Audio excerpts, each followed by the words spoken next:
السلام علیکم جی. رنگ جنگ اور دی جنگ ٹائمز کے پروگرام سیاست کے ساتھ میں محمد اکمل ملک. الیکشن کمیشن کی جانب سے جنوری کے آخری ہفتے میں انتخابات کا اعلان کیا جا چکا ہے.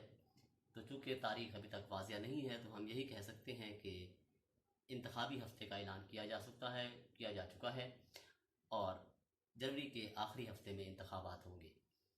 پاکستان کی سیاست میں بہت اتار چڑھاؤ رہا ہے اور یہ مسلسل چل بھی رہا ہے. پاکستانی سیاست کا اونٹ کس کروٹ بیٹھتا ہے اس کے بارے میں تو کچھ نہیں کہا جا سکتا، لیکن عمومی طور پہ جو بات ہمارے دیکھنے میں آئی ہے کہ پاکستان کی سیاست میں الیکٹیبلز کا بہت عمل دخل ہے اور کچھ ایسے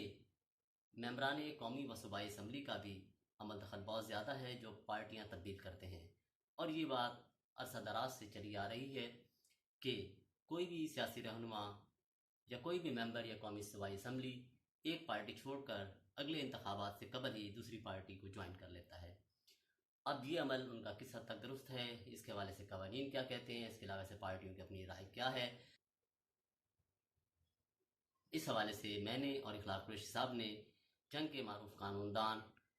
چودھری شہباز احمد گجر صاحب جو جمعیت علماء اسلام فضل الرحمان گروپ کی مرکزی مجلس شورا کے رکن بھی ہیں، ان سے چند سوالات کیے، ان کا ایک انٹرویو کیا. تمہارا ان سے پہلا سوال یہ تھا کہ کوئی بھی ممبر قومی اور صوبائی اسمبلی ایک پارٹی چھوڑ کر جب دوسری پارٹی جوائن کرتا ہے تو اس حوالے سے ان کی ذاتی کیا رائے ہے اور قوانین اس حوالے سے کیا کہتے ہیں، الیکشن رولز کیا کہتے ہیں، اگر کوئی بنائے گئے ہیں تو وہ اس حوالے سے امپلیمنٹ ہوتے ہیں یا نہیں ہوتے. تو چودھری صاحب نے اس کا کیا جواب دیا، آئیے آپ کو سناتے ہیں. ہاں، بسم اللہ الرحمن الرحیم. اکمل صاحب بہت شکریہ آپ کا، اور جناب اخلاق قریشی صاحب ہمارے کونا مشق صحافی ہیں، ان کا بھی شکریہ. یہ تو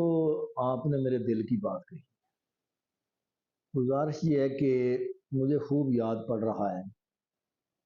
کہ میاں نواز شریف صاحب جو ہے وہ وزیر اعظم تھے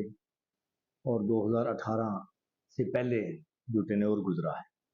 اس میں ایک انتخابی اصلاحات کی کمیٹی بنی تھی جس میں پارلیمنٹ کے اندر جتنی جماعتیں تھیں ان سب کی اس میں نمائندگی تھی اور انہوں نے بنیادی انتخابی اصلاحات کرنی تھی. اس میں جمعیت علماء اسلام کا یہ موقف تھا دیگر انتخابی اصلاحات کے ساتھ ساتھ کہ مثلا کہ الیکشن کمیشن کو مکمل خود مختاری ہونی چاہیے، اور اس کے علاوہ الیکشن کے دوران جو ہے تمام جو اسٹیٹ آرگنز ہیں وہ سارے الیکشن کمیشن کے مکمل تابع ہونے چاہیے. اور اس کے بعد جو انتخابی عذرداریاں ہیں الیکشن کے بعد جو ہے تو اگر کسی کو کوئی شکایت ہے وہ انتخابی عذرداری کرتا ہے، ٹھیک ہے نا جی، یا کوئی کاؤنٹنگ ہے ووٹنگ جو بھی ہے اس کا فیصلہ جو ہے وہ 40 دن میں یا 2 ماہ میں ہونا چاہیے. اس قسم کے اس میں ایک اہم ترین بات الیکشن پروسیس اور الیکشن انتخابی اصلاحات کے حوالے سے جمعیت علماء اسلام نے اس کمیٹی کے سامنے یہ بات رکھی کہ ملک میں ایک دفعہ الیکشن جو ہے وہ متناسب نمائندگی کی بنیاد پر ہونا چاہیے. کوئی بھی کھڑا ہی نہ ہو الیکشن میں. بیلٹ پیپر پر اس کی مختصر سی آپ کو بتا دوں کہ بیلٹ پیپر پر جماعتوں کے نام لکھے ہوں، جمعیت علماء اسلام جو ہے، جمہوری وطن پارٹی، پیپلز پارٹی، مسلم لیگ وغیرہ وغیرہ، تو پارٹی کو ڈائریکٹ ووٹ پڑے، پھر اسی ریشو کے حساب سے خود جو ہے نامینیٹ کر کے پارٹی جو ہے اپنے بندے دیا پارلیمنٹ. جیسے ہمارے عورتوں کی 33% نشستیں ہیں تو پارٹیاں خود جو ہے وہ ان کو نامزد کرتی ہیں. تو اس طریقے سے ایک نظریاتی الیکشن، نظریاتی سیاست کو فروغ ملے گا، اور جو نام نہاد قسم کے الیکٹیبلز ہیں اس سے جان چھوٹ جائے گی.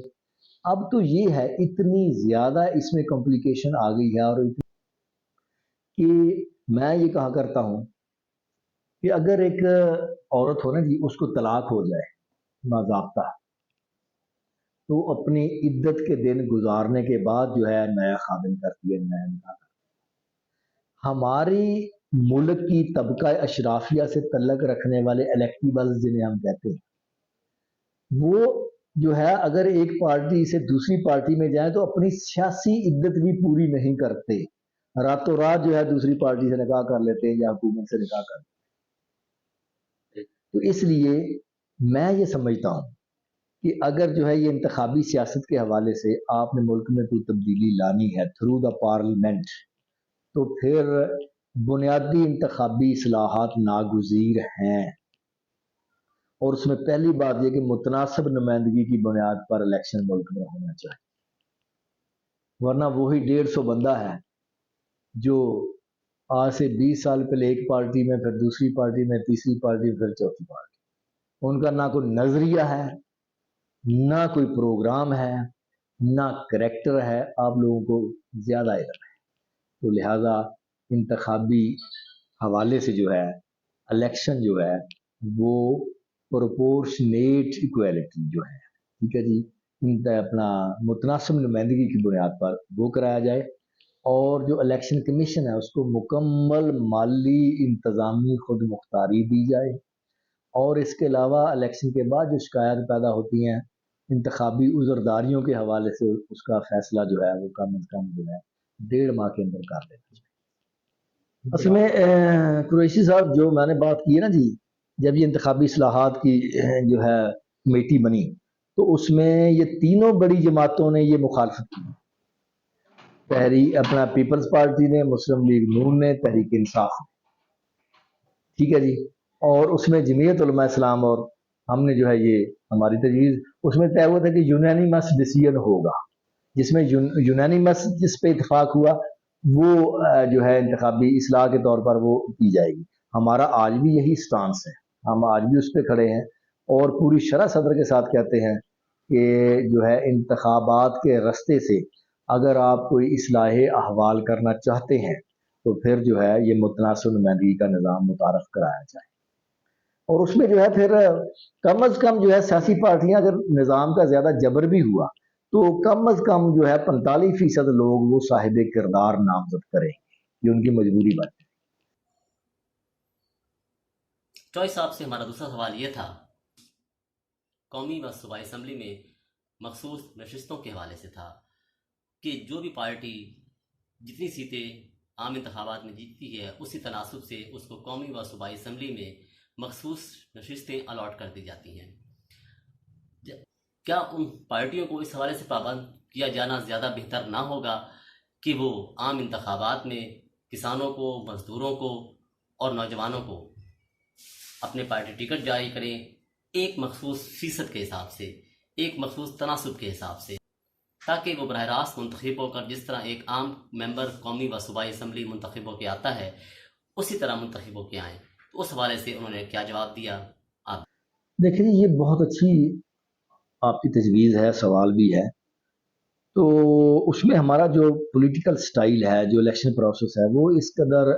مہنگا ترین اور کمپلیکیٹڈ ہے کہ اس میں ایک عام جو ہے متوسط طبقے کا آدمی جو ہے وہ الیکشن لڑ کر جو ہے اسمبلی میں جانا اس کا انتہائی محال نظر آتا ہے۔ پھر اس کے بعد مزدور کے مسائل کو مزدور زیادہ جانتا ہے، کسان کے مسئلے کو، مسائل کو کسان زیادہ جانتا ہے، اسی طریقے سے خواتین کی 33% نمائندگی کافی ہے، ٹھیک ہے، تو لیکن اس کے باوجود اقلیتیں ہیں۔ مثلا اب دیکھو نا جی، پاکستان ایک واحد ملک ہے جس میں خواتین کو براہ راست الیکشن لڑ کر پارلیمنٹ میں آنے کی بھی اجازت ہے اور مخصوص نشستیں بھی ہیں۔ اسی طریقے سے اقلیتیں جو ہماری ہیں غیر مسلم جو ہیں ان کو براہ راست الیکشن لڑ کر بھی پارلیمنٹ میں پہنچ سکتے ہیں اور مخصوص نشستیں بھی۔ یہ اقلیتوں کے ساتھ ریاست پاکستان اور آئین پاکستان کا بہت بڑا ان کی فیور میں یہ اقدام ہے۔ پوری دنیا میں یہ کہیں نہیں ہے کہ دوہرا حق ووٹ، ہماری اقلیتوں کو، خواتین کو دوہرا حق ووٹ ہے، وہ براہ راست بھی الیکشن لڑ کر پارلیمنٹ میں آ سکتے ہیں، غیر مسلم اور عورتیں جو ہیں، اور مخصوص نشستیں بھی ہیں، پوری دنیا میں یہ نہیں۔ اس کے باوجود ریاست پاکستان کو جناب علی یہ کہا جاتا ہے کہ نیگیٹو پراپوگنڈا ورلڈ لیول پر، یہ اقلیتیں یہ ہیں، وہ ہیں، فلاں ہیں، وہ بالکل سارا نیگیٹو پراپوگنڈا ہے۔ یہ ریئل صورتحال کو میڈیا کو بھی ہم سب کو سامنے لانا چاہیے۔ تو اسی طریقے سے مزدوروں کی، کسانوں کی، اساتذہ کی جو ماہرین ہیں ان کی سیٹوں میں خاطرخواہ اضافہ ہونا چاہیے، اور ہماری سیاسی پارٹیوں کو بھی چاہیے کہ وہ ماہرین اور وہ لوگ جو ہے وہ مخصوص نشستوں پر لائیں جو ریئلی ڈیزرو کرتے ہوں، اور واقعی عوام کے مسائل کو گراس روٹ لیول تک وہ سمجھنے کی صلاحیت رکھتے ہوں تو پھر جا کر اصلاح احوال شروع ہو سکتی. اصل میں ہمارے یہاں جو کہ جو پولیٹیکل سٹیبلٹی ہے نا جی، سیاسی استحکام، وہ بہت کم رہا ہے. جو ہے ہماری پارلیمنٹ دباؤ کا شکار رہی ہے، ہماری سیاسی جماعتیں دباؤ کا شکار رہی ہیں. ہم سب کو جو ہے وہ کردار کا مظاہرہ کرنا چاہیے اور اپنے جو آئین جو ہے اس کی روح کو سامنے رکھتے ہوئے عوامی مفاد میں، ریاست کے مفاد میں، انسانی مفاد میں جو ہے وہ سٹیپس اٹھانے چاہیے. جو شہباز صاحب کا آپ نے سنا، انہوں نے اپنے خیالات کا اس پہ بڑی کھل کے اظہار کیا. ہمارا یہ پلیٹ فارم تمام پارٹیوں کے نمائندوں اور قائدین کے لیے حاضر ہے. آپ اس حوالے سے اپنی رائے بھی دے سکتے ہیں اور ہمیں ہمارے فیس بک پیج پر فیڈ بیک بھی دے سکتے ہیں. امید ہے آپ کو ہمارا یہ پروگرام پسند آیا ہوگا. انشاءاللہ تعالیٰ اگلے پروگرام کے ساتھ دوبارہ حاضر ہوں گے. تب تک کے لیے اجازت دیجیے. اللہ حافظ.